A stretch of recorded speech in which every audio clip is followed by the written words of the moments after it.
Баршаңызға сәлем. Бүгін сіздерге классикалық чизкейктің жасалу жолын көрсететін боламын.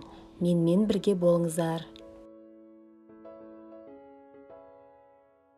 Ең алдымен 400 грамм песочное печеньені толығымен үгітіп аламыз.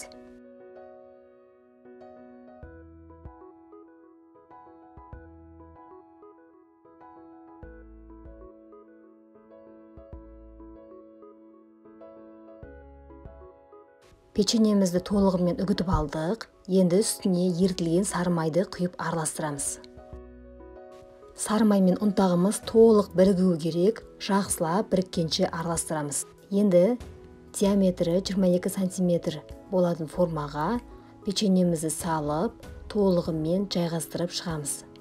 Тегіс шығу үшін осындай кружканың көмегімен жайғастыруға болады. Сосын тоңазытқышқа 1 сағатқа салып қоямыз. Крем дайындаймыз. Творожный сырға сливки, шекер, 4 жұмыртқа және де 1 лимонның сыртқы қабығын үткіштен өткізіп саламыз.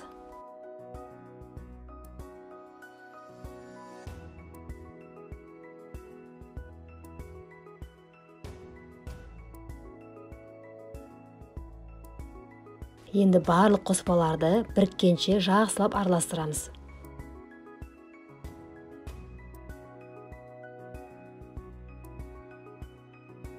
Кожымызды тоңазытқыштан шығарып, бетіне дайындаған кремімізді құямыз. Сосын қызып тұрған духовкада 150 градуста 1,5 сағат пісіреміз. Ыдысқа қайнаған су құйып, духовканың астына водяной баня болу үшін қойып қоямыз. Чизкейкімізді духовкадан шығардық. Көріп тұрғандарыңыздай алғашқыда осындай үлбіреп тұрады. Енді дайын чизкейкімізді 10 сағат тоңазытқышта ұстаймыз. 10 сағаттан соң холодильниктен шығарып, чизкейкімізді дастарханға ұсынуға болады. Көргендеріңіздей дайындалу жолы өте оңай, ал дәмі керемет, өте нәзік. Міндетті түрде жасап көріңіздер. Сіздерге ұнайтынына сенімдімін. Назарларыңызға рахмет. Көріскенше сау болыңыздар.